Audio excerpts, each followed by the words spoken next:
Hey there, Skullheads. I'm Snags.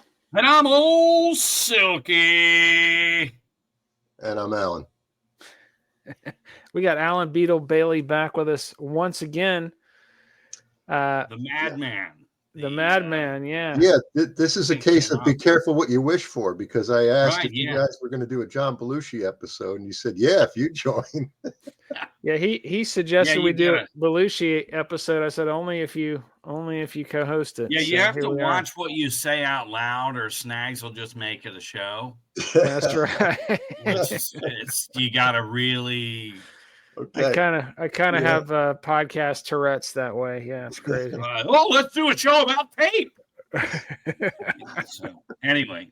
All right. So so John Belushi. So ran across this killer documentary called, just simply titled Belushi. Was released in 2020, and got a lot of really good shit in that. You got both? Did both of you watch that? Yes. No, it's on Paramount Plus, but it's the bundle with Showtime. So I have Paramount Plus, but not. Try your library. That's how I got mine. Yeah, that's cool. Yeah. So so me and Alan watched it, and cool. Yeah, and I would just say Belushi was larger than life. He was the sole proprietor of the Samurai Deli, and and the Olympia Cafe as well. Cheeseburger. Yeah, he ran for the Olympics, eating nothing but little chocolate donuts. Yeah. Just amazing. All of his comedy, he threw himself in. He literally just leapt off the edge, and when we did the Three Stooges episode, and I was talking about Curly and how he was similar to Marlon Brando, and that you just never knew what the fuck he was going to do. So you had to watch. Belushi's in that same league, without a doubt. Yeah. Yeah. It would have been great to see the Second City stuff. I know there were records, like vinyl releases. The vinyl release was National Lampoon. That was after Second City. And I think there was like a radio show, didn't they? There was a radio show or something of Second City. And no, the radio show was National Lampoon too. So really? Yeah. So he starts his own comedy troupe right out of high school. There was a comedy troupe in the one of the pioneering comedy troupes in the country called the Compass Players, and from the area he was in, which is the Midwest, and they were legendary comedy troupe. And Second City, I think, somehow descended from that comedy troupe. Well, Belushi and two friends of his start a comedy troupe called the West Compass Players. And it's just something they started up themselves. And they were getting so much buzz that the cats from Second City basically invited him to come audition. And and Second City, they had a touring group. Usually if you were a new guy, I've in addition to watching the Belushi doc, I've been listening to audiobook of this book on the Blues Brothers, and it starts with just a two-hour biography of Belushi. So this is all kind of fresh in my mind from driving today and listening to this stuff. But they had a touring company for Second City that would tour the college campuses and stuff. And if you were new, they put you in the touring company, and then you would graduate to the theater shows in Chicago. Well, he was so good, they just put him right in the top first company, and they had basically just let go the older generation. They had this whole older generation of comics, and it was more like Bob Newhart kind of stuff. Yeah.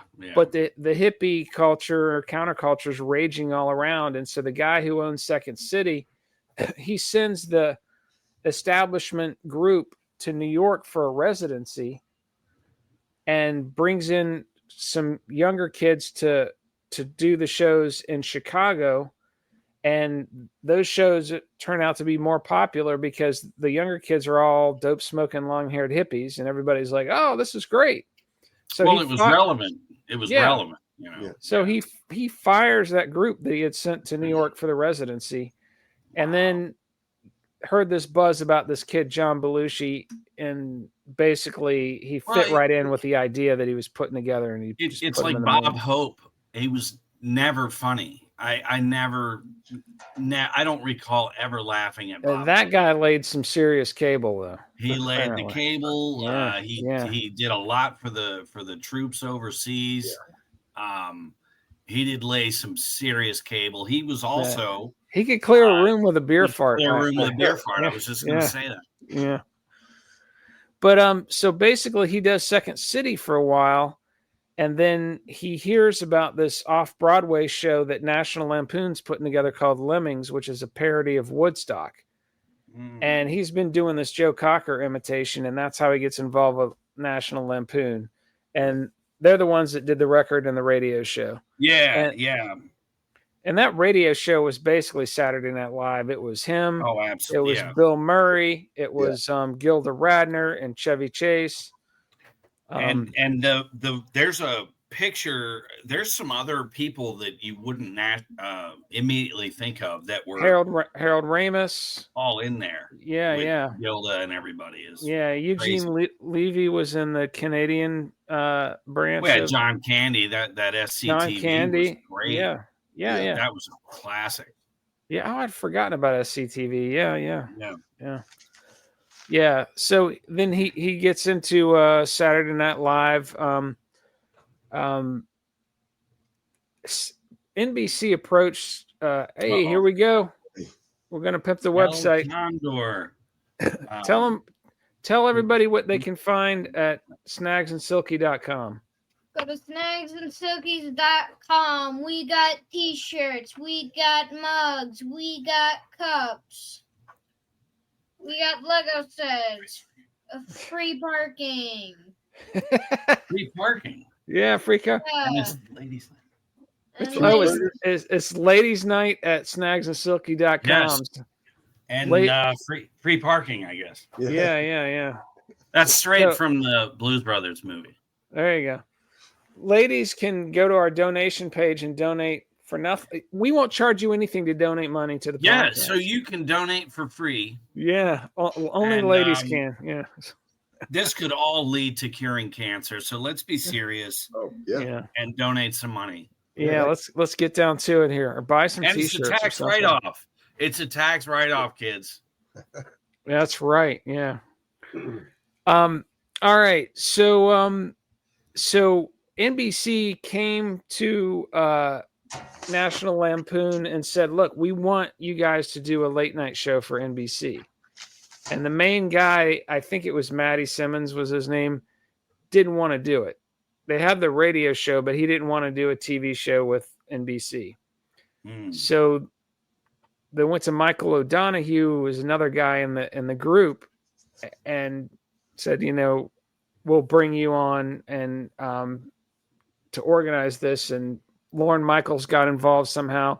And NBC did their own show. They just imitated the National Lampoon. Michael O'Donoghue is the one who used to do his impersonation of a man with 12-inch needles in his eyes, and he would scream and fall all over the stage and stuff. Nice. That was the guy. Oh, yeah. He was in the very first skit. Very first Saturday Night Live skit was him and John Belushi together. Yeah. And and then Chevy Chase walks out and says live from New York. But so NBC basically just did their own version of National Lampoon's Radio Hour on TV and took all the actors.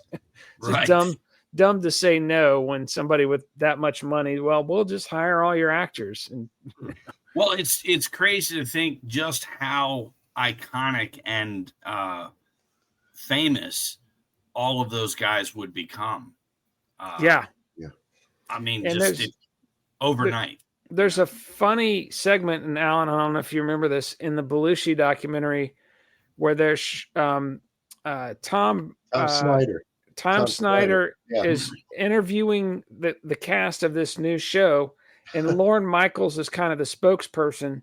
Yes. And it's Gilda Radner, it's Harold Ramis, it's Bill Murray, it's Chevy Chase, all of them. Yeah. It's well, Bill Murray wasn't there yet. He came out. No, that's right. I think it might have been Brian Doyle Murray, but it was and Chevy Chase, and basically there were like 7 actors there plus Lorne Michaels, and Lorne was like, yeah, this is probably going to be kind of a weeding out process. Only a couple of these people will probably become stars. Yeah, and they all became stars. It was funny to watch. You're like, all-star panel, and he's saying only a couple of them will become stars. I mean, Garrett Morris and Lorraine Newman, didn't really. Jane Curtin did a couple movies. Jane Curtin was around. She had a TV series. She had a TV sitcom that was pretty popular. Yeah. Way after, so. Yep. But so Saturday Night Live, he's and he was from the get-go, he was difficult and antagonistic with Lorne Michaels, like when they the interview. Tell him about the interview. Yeah, what I remember is Belushi basically was just acting like he was too good for this. Like, TV sucks. It's like, my TV has spit all over it. Yeah. Yeah, I'll let you have me in your show. I'll think about it. Wow. Complete dick. Yeah, I mean, but he got it. Yeah. Lorne Michaels reluctantly hired him. And then, true to form, he was, that first season, Chevy Chase was the star, and Belushi was trying to find his footing. And Lorne Michaels just really did not like Belushi, and he was choosing all of Chevy's ideas. And then Chevy goes off to be a big movie star. And that's when Belushi kind of took the spotlight, and he got fired a couple times by Lorne Michaels and then rehired. It was a rocky relationship all the way through. If you watch the first 5 seasons of Saturday Night Live, there was a few years ago, Netflix I was getting the discs back when they were doing the discs, the DVDs, and they had all of the seasons of Saturday Night Live. So I just went on a marathon and rented all of them. And it was so cool to see who the musical guest was. Yeah. Many of the musical guests were bands that I just did not like at all. Yeah.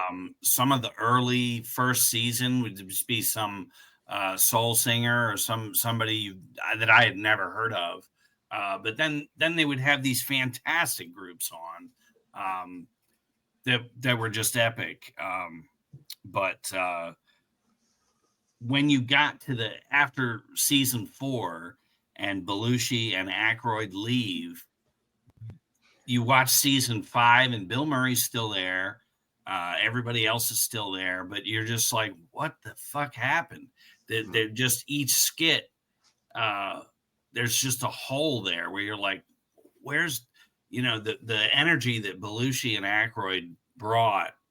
I think when they left, it just took the air out of everybody else on that, in that group, There was an interesting story about like everything had come to a head. Belushi was so fucked up after a drug binge that he had a doctor was on the set basically saying, and this is on Saturday when they're about to go on, saying, telling Lorne Michaels, he can't go on. And Lorne Michaels was like, well, what happens if he goes on? And he goes, he could die. And he goes, well, what are the odds? Lorne Michaels was so furious anyways, because he's been, this is towards the end, right before they leave to go do the Blues Brothers movie. Mm-hmm. But he was just so sick of it. And all the bullshit. And he says, what are the odds that he could die? And the doctor says, I don't know, 50-50. And he goes, I can live with those odds. And makes Belushi do the show. Well, Belushi was a bit of a shit stirrer. Oh And yeah, A totally. little bit, yeah. he would tell. So Chevy Chase comes back from Hollywood and does a guest spot on Saturday Night Live, and Belushi just starts saying shit to Bill Murray that Chase is saying this, and then he's telling Chase, oh yeah, Bill Murray's saying this, and just really stirring the pot. And at one point, Chase and Bill Murray square off. They're gonna like fist fight right before the show's gonna start, and it just elevates, and Belushi like jumps in between them before they can really get going, and he's like, hey, I made it all up, and I was just getting them going. There is a story though, I think it was when he came back for that guest spot. Like Animal House had already broken out, and he was a huge star. yeah.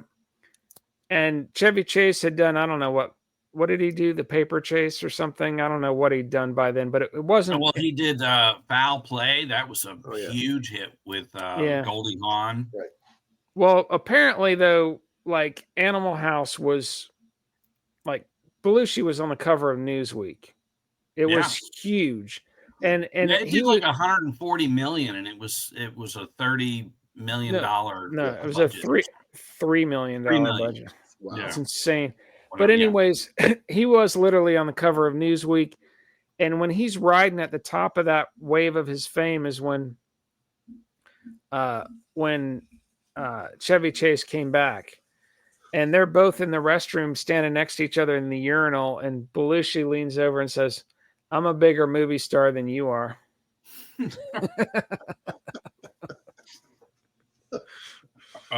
Fucking hilarious. And I don't think it's all Chase's fault, because he just was the one that got tapped to go, Well, That's how Chase says it, what he says is when he was that first season when he was getting all the spotlight, he said, "I would hang out in the writers' room," and Belushi didn't. Belushi was being, the rebel, off hanging out with Dan Aykroyd in their corner, and I would go hang out in the writers' room and pitch ideas constantly. And so that's what happened. Belushi, just by the virtue of his own charisma, and it was when he started doing the Samurai Futaba character that he really took off. And that was right after, that was the second season. He breaks out that samurai character, and that really takes off. And then the cheeseburger guy, who was based on his dad, who owned a restaurant. And Belushi, really, any role he was in, he just had that presence on the screen. Mm-hmm. He could raise an eyebrow and people would talk. Yeah, the eyebrows. I think that's the first note I wrote down, is the eyebrows. Yeah, I mean, he would just he could move a finger and people were waiting to what's he gonna do. It was just amazing. Yeah. Do you guys, are you old enough to remember watching the first few seasons of Saturday Night Live? I am, because I had a party mom, and so my mom would have the house full of people, and it would just be nonstop, and Saturday Night Live would come on, and you would watch it. So I remember watching it as a very young kid. Not necessarily knowing what the hell was going on, but I remember watching the Flying Circus. Oh, yeah. All that early 70s, mid 70s. All the records behind the green door. No, that was in the movie theaters, but she did take me to my mother did go to drive-ins, and there'd be God knows what up on the screen, Yeah. So, but I do remember Saturday Night Live at that time, Yeah. I did not have party parents. I Yeah, had I never saw it. I remember people talking about it, but I didn't tune in until Eddie Murphy kind of era Oh, myself. Yeah. Oh, Yeah. well, I had an older brother who was totally into it. That's how I, came upon it. I was probably I was 10 when it first started. Mm-hmm. And I don't think I saw any of the first season, but then by the second season, my brother was totally into it. And that was on Saturday night, no cable TV. This is what you had. Yeah. And I didn't care because we had to go to church the next morning. So Well, it was an event.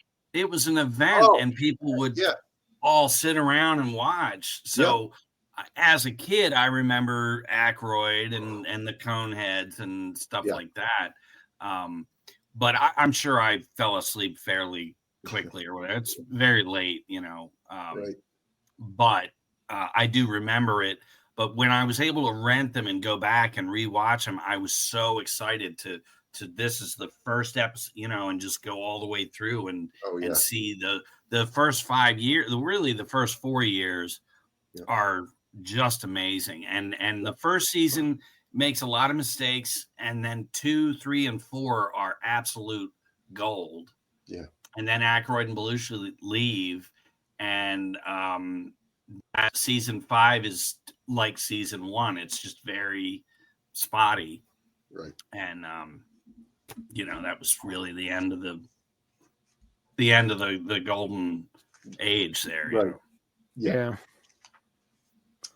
Well, and the reason they left, aside from things kind of coming ahead with Lorne Michaels forcing him to go on when he's about to die, was that they got the Blues Brothers movie project off the ground, and the shooting was going to conflict with that next season. And the Blues Brothers, so there was a skit on Saturday Night Live that was called The Killer Bees.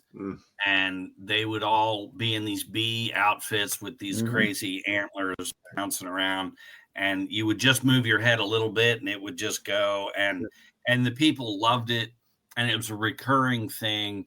And then the very first appearance was them all, they got Paul Schaefer and all the whole band, and they did King Bee as the Killer Bees. Right. As the Blues Brothers, and it went off so well that kind of started the ball, and they're back on. Garrett Morris introduces the Blues Brothers. That was the first time it was done. Called the Blues Brothers, and they're in the outfits, and they do Soul Man, and they did something else, and that's on YouTube. If you find the link, you ought to put that in the first appearance. Yeah, I'll look for it. Yeah, because it's a King Bee, the Killer Bees doing King Bee. Yeah, I've seen that footage. Yeah. After that, it would just be the Blues Brothers on Saturday Night Live. That's got to be that appearance. Apparently, while he was filming Animal House, he really started getting into R&B. And that was kind of the genesis of it. They're listening to all these songs from back in that era. And, Otis, my man, all that shit. And he starts getting into it. And that's where he kind of brought that back to Saturday Night Live and to Dan Aykroyd. We got to get a band going. And Little show and tell. Alan is holding up his soundtrack album for National Lampoon's Animal House. That is killer. Look at the cartoon drawings. Look at that. Yeah. He's right at the top, right? Yeah. Yep. He's the right Delta House. And that looks like it's actually from back in the day.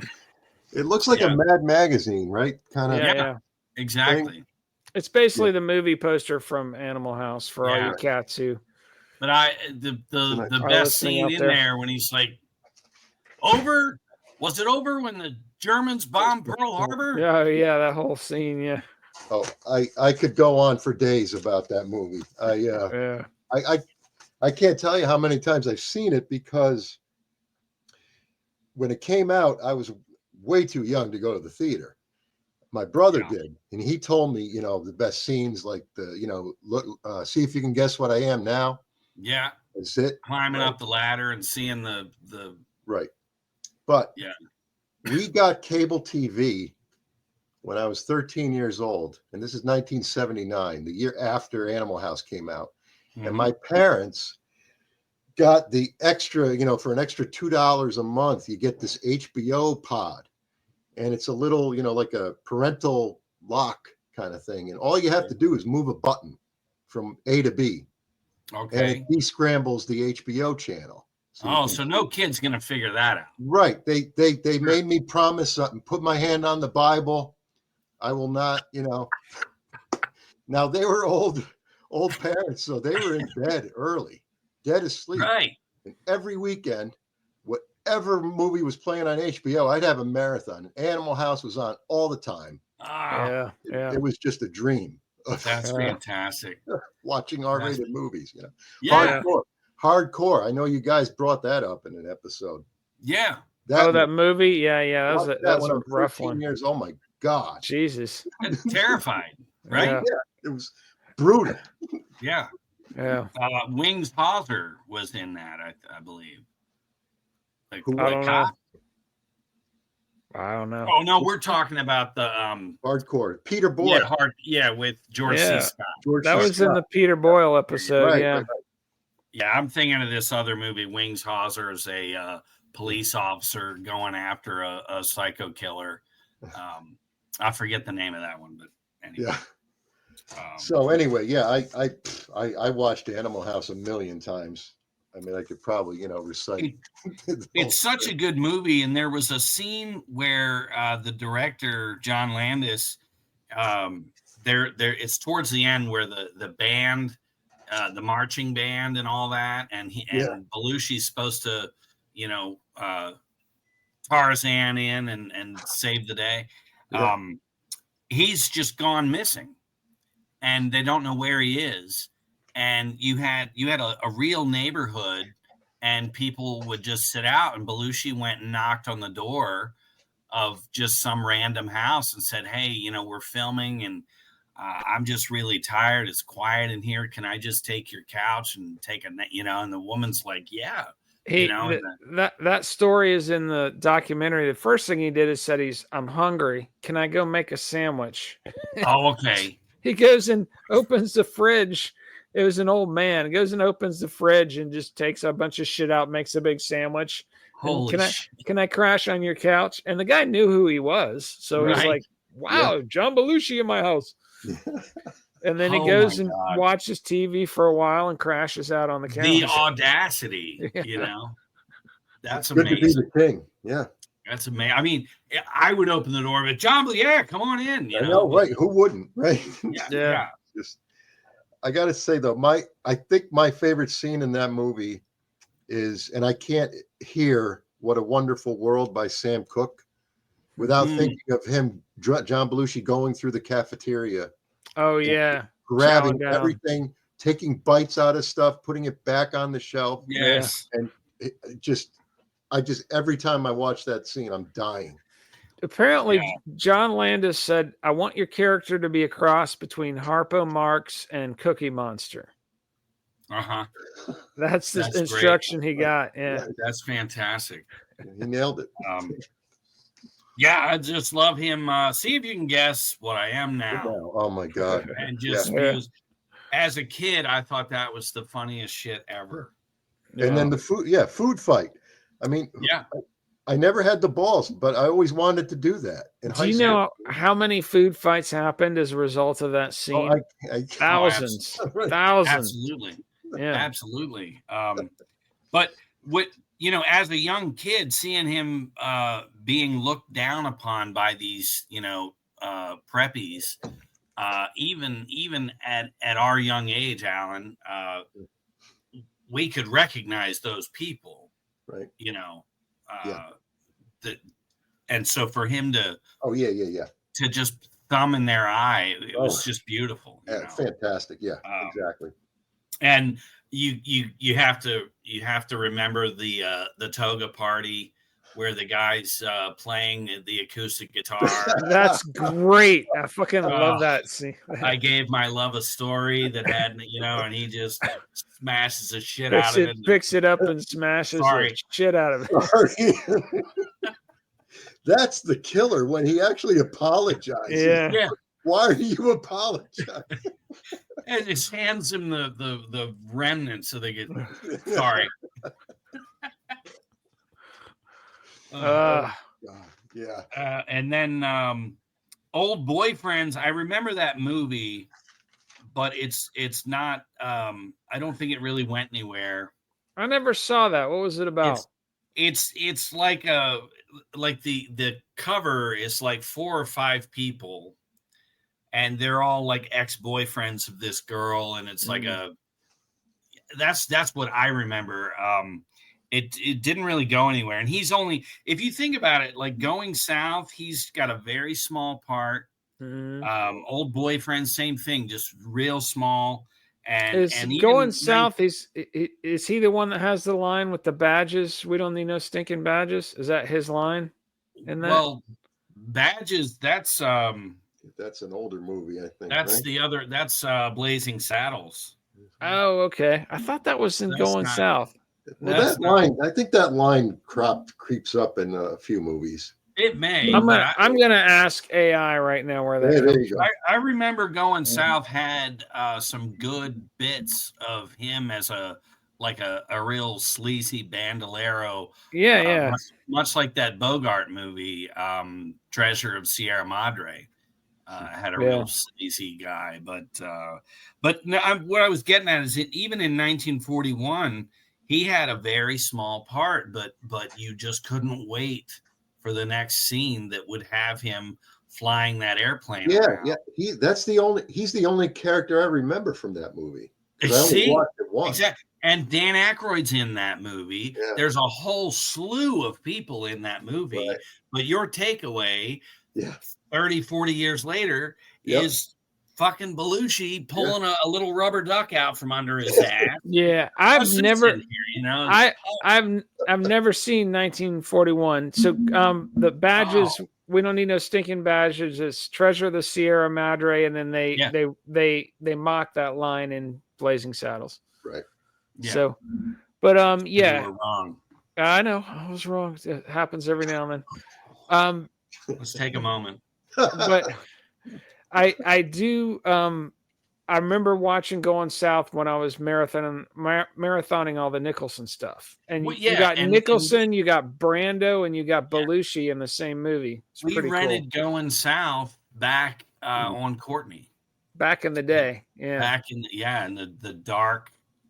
That was really it was on HBO. It was on HBO. I remember watching Going South. Yeah. Yep. And then I would say his breakout moment is the Blues Brothers. Second breakout moment. Well, National Lampoon. But if you think of each one, they were all kind of minimal parts in these bigger movies.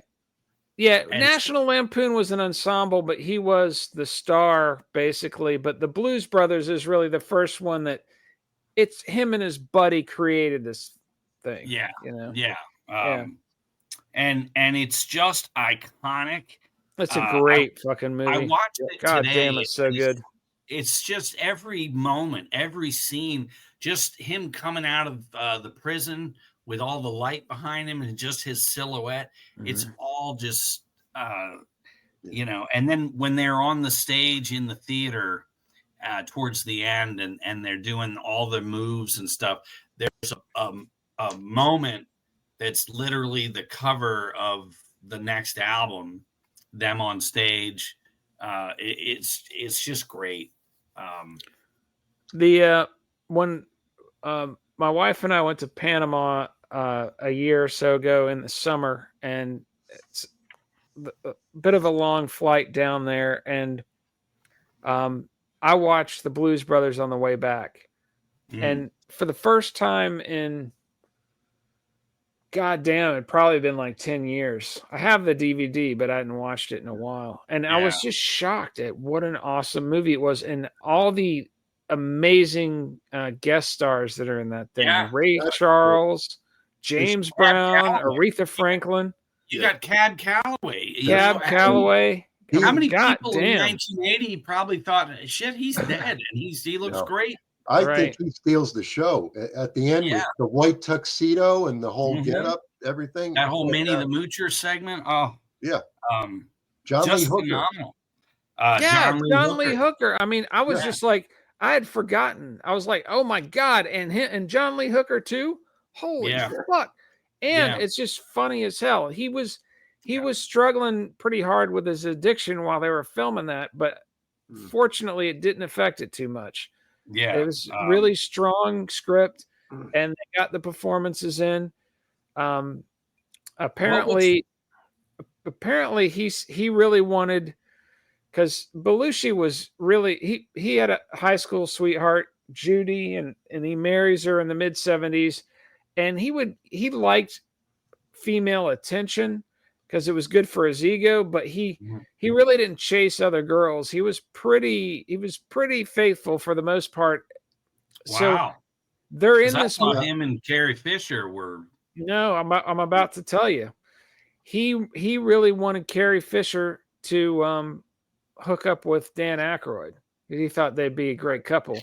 And Dan Aykroyd said, he basically told them they should hook up. So she started meeting up with him in the parking lot and making out with him. So she's hooking up with Dan Aykroyd during that. That bastard. Yeah. She was great. She was great. Yeah. I've always had a crush on her. Oh my God. But absolutely. her and Belushi were the addict rebels, the drug addict rebels, and Dan Aykroyd and Judy were the parental figures trying to keep them in line. So they did have that bonding that way, but it was a just like herding cats. Platonic, yeah. Herding crazy cats. drunken cats. What's crazy is you're talking about how out of control he was, and then his next movie was Continental Divide, and that's a very dry, romantic, serious movie. Yeah. I don't recall any humor in it. There is. We just watched it over the weekend. Oh, okay. He does have some funny lines, but it's serious. It's real acting, it's not slapstick pie in the face. Yeah, and he's not John Belushi in that. He's he's got his hair combed over. Well, what happens is that they bring in this guy who was a head of security for Nixon. I forget what his name is. They mentioned his name in the documentary. They bring him in to basically babysit John Belushi towards the end of Blues Brothers. And John Belushi ends up hiring him, taking him back to his house on the beach in Martha's Vineyard. And the guy lived with them like all summer and kept him in line and kept the scuzzball drug people away from him. And he sobered up. So he sobered up. He chose Continental Divide on purpose because he wanted to develop as an actor, and he was sober all the way through that movie. Wow. So he's going off the rails a little bit during the Blues Brothers, and Continental Divide he's sober the whole time. And then when they do Neighbors, he was way off the rails because the security guy basically at some point said, I think you're good. I think you got this. And I gotta go do some other gigs now. And he just fell right back apart after that. So it just sucks. Yeah. He was in really good shape for Continental Divide, which he had to be because of the setting. Yeah. Hiking and all that stuff. Right. But he looked good. I remember there was a line in there about a mountain lion or there's he gets attacked. Yeah. He leaves the door open to the cabin and a mountain lion just wanders in. That's it. And that is probably the funniest part of the movie because he's talking to the mountain lion, trying to reason with him. Okay. Like help yourself, just take whatever you want. I'll just stand over here, Right. I saw that like in high school, just out of my devotion to Belushi. I was like, I'm going to see all his movies, and but Neighbors was just epic. Neighbors was another one that was always on HBO. Yeah. Just watched it constantly. Love that movie. It's so good. And it's got the chick from Raging Bull. Oh, that's She's- right. Yeah, she she's was the, really good in that movie. Right? The Yeah, smoke show hottie from next door. right. I can't think of her name, but God, she was drop dead gorgeous. All right, let's look it up. Hold on a second. Yeah. But Neighbors, that was really Aykroyd and Belushi just in there. There's some just such a good camaraderie throughout that whole thing. Yeah, and that was another, that was another one that they put together. Aykroyd. Well, and Aykroyd, I remember that they talked about maybe Belushi would be the madman, and then Aykroyd said, that's just going to be too easy. Right. Right. And so Belushi was like, "You're right. I'll play the straight guy here." You're talking about Kathy Moriarty, and Yes. they've got her Wikipedia page has a picture of her in 2017, and she's not a smoke show anymore. She didn't age well. No. Yeah. She did not age well. Yeah. But no, those and you can still get all these movies. They're all in print, Yeah. But I would say Going South, Old Boyfriends in 1941, they're worth seeing like once or twice. Going South is a good movie on its own merits, I think. Is it? I just I don't remember it, but it's Nicholson and Brando, and there's that final scene where he wakes up and he goes, "I bet you're wondering why you just woke up," and it's a POV. Oh, that's that movie. Yeah, and it's because that was Missouri Breaks. Thank That you. was You Missouri were just pulling in every other movie. I'm throwing all kinds of shit. Missouri Breaks might be the one with Brando in it, actually. Yeah, he's not in Going South. Yeah, okay. Yeah. Going South was funny. It's been a while. Yeah. I haven't seen When it in a Abe while. Lincoln comes on. Yeah. Go ahead. When Bugs Bunny makes his cameo, that shit's hilarious. Oh my God. Classic. Yeah. Let's talk about his well, some finish of his that other line. Missouri Breaks has an epic line in it. Oh yeah. Where he says, "You know what woke you up? Me slitting your goddamn throat." Yeah. I think that's Nicholson saying. Yeah. Oh. To Brando. Yeah. Yeah. Oh. Yeah. That's a great one. Hey, if Nicholson, I ever kill somebody, I'm going to say that line. There you go. Oh, that's a good line. Yeah. But after on the music front, after the Blues Brothers, Belushi starts getting into punk rock, and there's footage in this Belushi documentary of him playing drums with the Dead Boys at CBGB's. And they're playing Sonic Reducer, except Belushi's back there bashing the drums, which is really cool. Yeah. I never knew that. Jesus. That would be new to amazing. me. And he was the one who got Fear on Saturday Night Live. So that infamous appearance on Saturday Night Live where they cost $20. They basically import a bunch of real punk rockers to slam dance while Fear plays. And among them is Ian. What's his last name from Fugazi? Ian. What's his name from Fugazi? I forget his last name. Oh yeah, I know who you're talking about. He's got all the fucked up teeth. No, it's the dude from Fugazi. But anyways, the Ian from Fugazi is in the crowd, and there's a bunch of other people who became famous in the punk scene later. They all got imported up from DC. Fear's from California, but DC was closer to New York, so they bring a bunch of these DC. Did that get aired, or did Yeah, it got aired. Did it? No, okay. It got. You can find it on YouTube. Okay. They got fined by the FCC because of profanity, I think, and the band. And the slam dancers caused $20,000 worth of damages, and so it was another Belushi catastrophe as far as Lorne Michaels is concerned, but because Belushi pushed for that. And then he also apparently recorded backing vocals on a Muddy Waters album, I'm Ready. Did some backing vocals on that. Really, I Just have pretty that cool. record. That's Yeah. that's cool. I didn't Yeah. know that. Yeah. And then so after Neighbors, Dan Aykroyd goes back to start working on another screenplay, which became Ghostbusters. Yeah, he wanted Bill Murray's character to be. That was for Belushi. That was going to be their next movie. Yeah.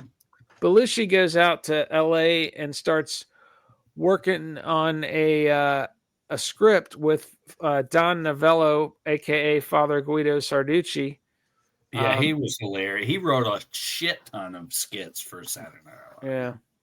Well, they're working on a script called Noble Rot, which was a story about a celebrity hiding out in wine country. And it was approved for production. This project was going to move forward. He's working on the script with Guido Sarducci / Don Novello. But Judy at the time, she was really thought during the Continental Divide era when they had that summer at Martha's Vineyard and he was on the straight and narrow. She really thought he was finally getting his shit together. And he just completely went off the deep end while they were shooting Neighbors. And she started seeing a psychiatrist, and she's basically like, I'm overwhelmed. This is never going to end. And the psychiatrist was basically saying, you need to start taking care of yourself. And so when Belushi goes out to LA to write Noble Rot, he wants her to come with him. And her psychiatrist says, I want you to commit to staying here for a month and working on yourself instead. Jesus. And see, if she had gone, he'd be alive. Yeah. And she basically said, well, I'm really afraid for him if he goes out by himself. And the psychiatrist's like, what's the worst that could happen? And she says, I'm afraid he'll die. Yeah. This conversation actually happened. Yeah. And the psychiatrist talked her out of it. And he goes out there and dies. Yeah. So, exactly. I mean, I can see where a psychiatrist is looking at codependency and totally. And, it's not her. It's not her fault in any way. This guy killed himself. No. Yeah. And it would have been later or something, but he might have dragged her down. They might have both ended up OD'd in that room. But see, he was in there with some hooker, whore, whatever. Yeah. And I think she shot him up. Yeah. She did. She admitted it on a National Enquirer interview, not realizing she was incriminating herself. That came out, and they dragged her back to LA and put her in jail for over a year.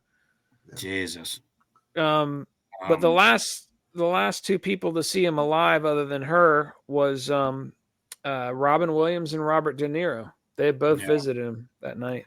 I think she killed him. I think he was drunk, partying, and she wanted, let me give you another shot. And he probably asked for another shot, and she just didn't know what the fuck she was doing, and it was a speedball. It's cocaine and heroin. So he's all whacked out on cocaine. He wants some heroin, and she gave him too much, basically. Yeah.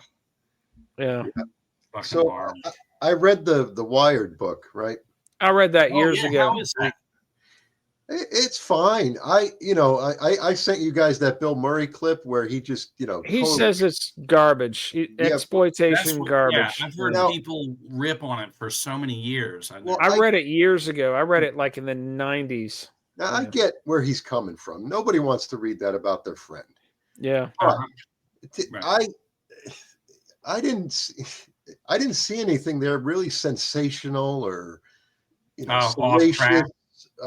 It was like unless it's a big revelation that he did coke, right, yeah. But all the behavior was on track, right? It all made sense. It all made sense, and it lines up with all the other documentaries that I've watched. There's no conflict of stories. Right. I think it's the part of the difference is, in my opinion, and it's been a while since I read that book, but even starting with the title, Belushi was wired all the time.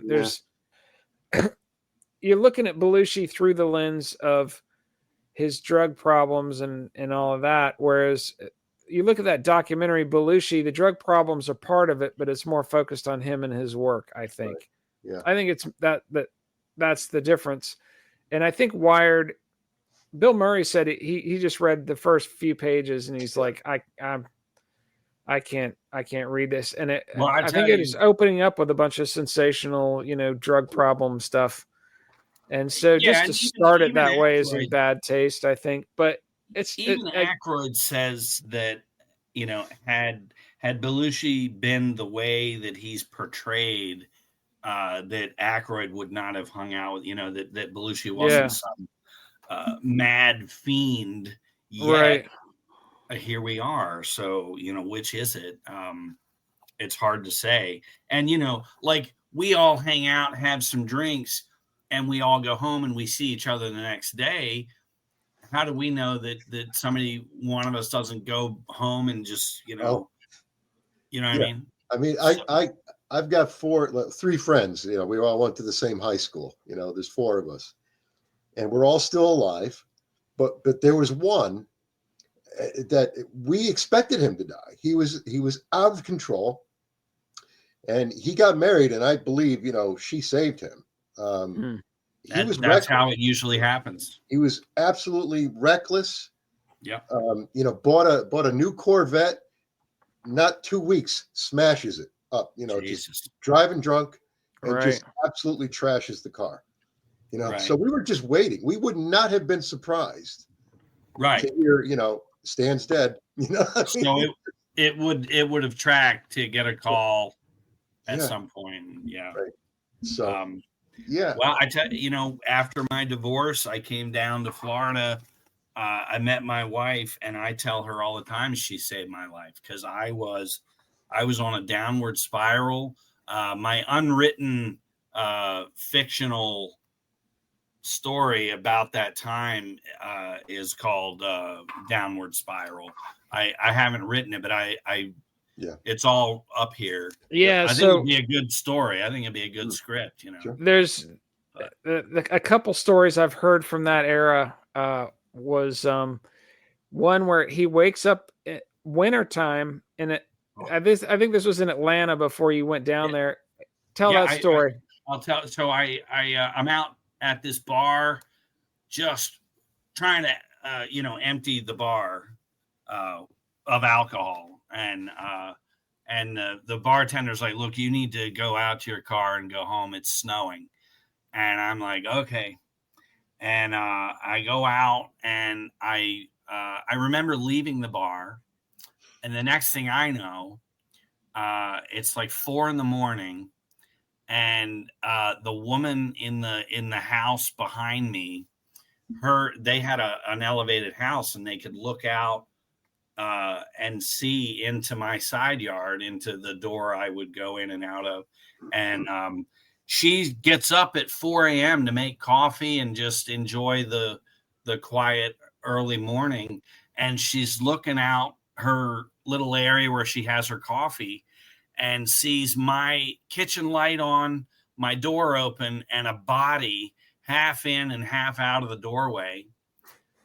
And so my stream of consciousness, somebody's kicking me in the foot, yelling my name. And I got my cat on my lower back, curled up on my back. I'm soaking wet, snow from the ass down, and I'm half in, half out of my doorway. And my neighbor's like, "Jesus Christ!" And I'm like, "What are you doing in my?" Like, I thought he was in my room. I thought I was sleeping. And my car is not in the driveway; it's like half in the grass. Like I just pulled in at an angle and staggered in, and that's like the movie. That's like that the movie you made there, Craig.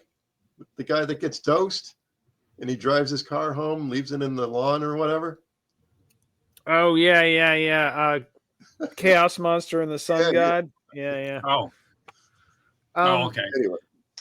But is that the inspiration? No, I hadn't heard this story yet when I made that. But so those were rough and actually that's how my book will open with that scene. Now if you also they have ever- to, you also have to tell the story about how during that period, what your typical day was like, as far as what you would do in the evening when you got to work, what you would do. Oh yeah, so I was Tell running that little routine. I was running a gas station. I was the guy that would show up. So if it was, I worked for Gas station. No, I was no. working for which job? Well, you What's- tell that one, and then I'll tell the one when you're building the houses and going to the strip clubs. till Oh, 3 in that's the morning. down here. That's Yeah, down yeah, here. Yeah, down here I was a construction manager, and during the day we would get the subcontractors going. They're gonna do insulation today or electrical, and you got all these houses in different stages, and you could really armchair quarterback it. Once if you had notes on each house where it was at, you knew what the next step was. You got all that lined up, so it was about 2 hours of actual work, and then you were just the rest of the day. You'd go to one of your houses that had AC, but wasn't to signing the sign off and they were going to buy their home. You'd go in there, lock the door, and just go up into the master closet and pass out on the floor and sleep half the day. And then at 5 o'clock, we'd all, hey, where are we going? And it'd be 18 guys pouring into a strip club till 4 or 5 a.m. and we'd do it all over again the next day. This was terrible. This was him during his wild John Belushi years in between marriages. And the thing was, when I came down here, I thought, okay, I'm gonna really not do all that up that I did in Atlanta, and it just kept, right, yeah, just a downward spiral. So, wow. Anyway, there you have it. Yeah. So that's me emulating John Belushi. There you go. And that's crazy. That's John Belushi, kids. Thanks for suggesting the John Belushi episode, Alan. You got any final thoughts on Mr. Belushi? Yeah, the one note I had here I didn't get to was I've got 2 boys. They're a little, they're old teenagers now, but when they were kids, I just happened to have Blues Brothers disc on, and Rubber Biscuit came on. Oh my God, that's their favorite song. It's hilarious. Play Rubber Biscuit. Play Rubber Biscuit. What do you want for nothing? A Rubber Biscuit? Oh yeah, dude. Yeah, no, that's awesome. Yeah, that'll wrap it up for me. Yeah. All right. Belushi for me was just everything in the 70s and 80s.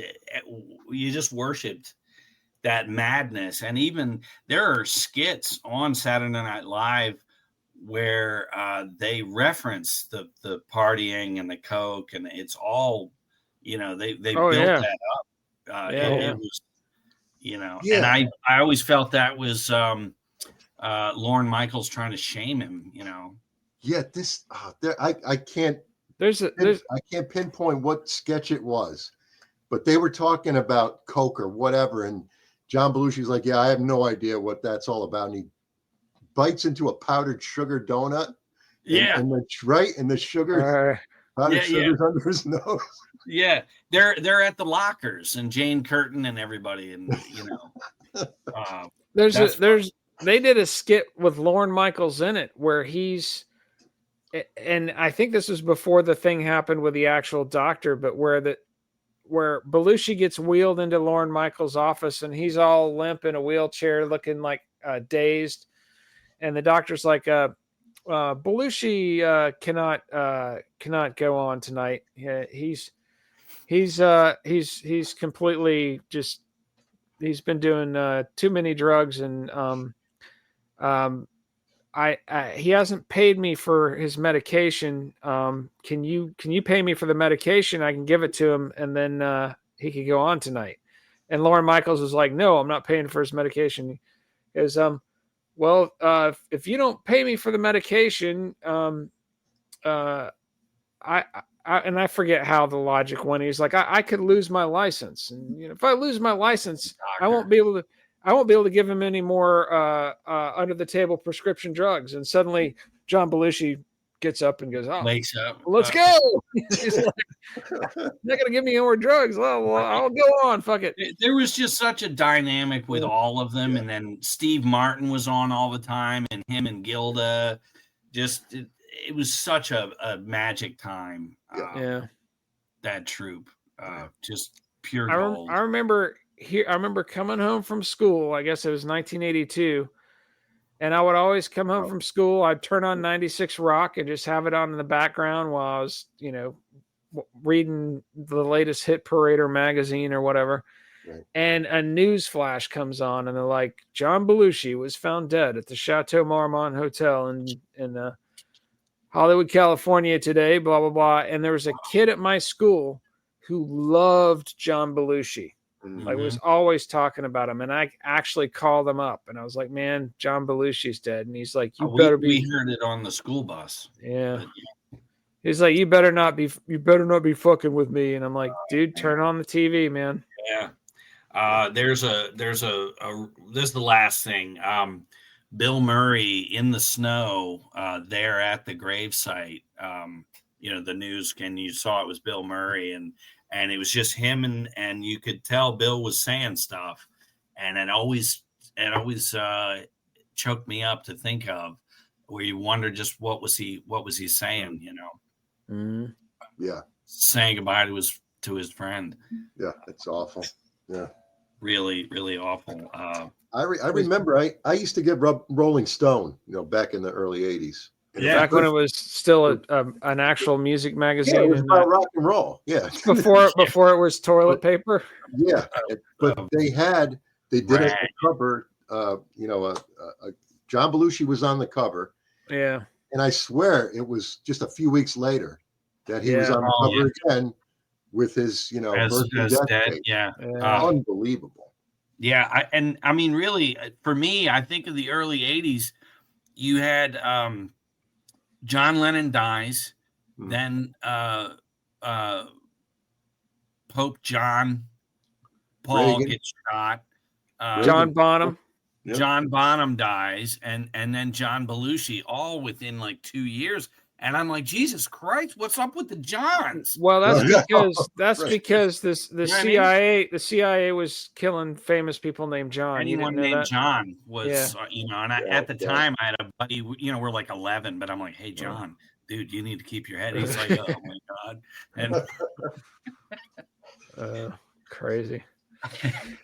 Crazy shit. Well, we got more shit coming up, kids. Yeah, Alan's going to be on next week too, right? Oh yeah.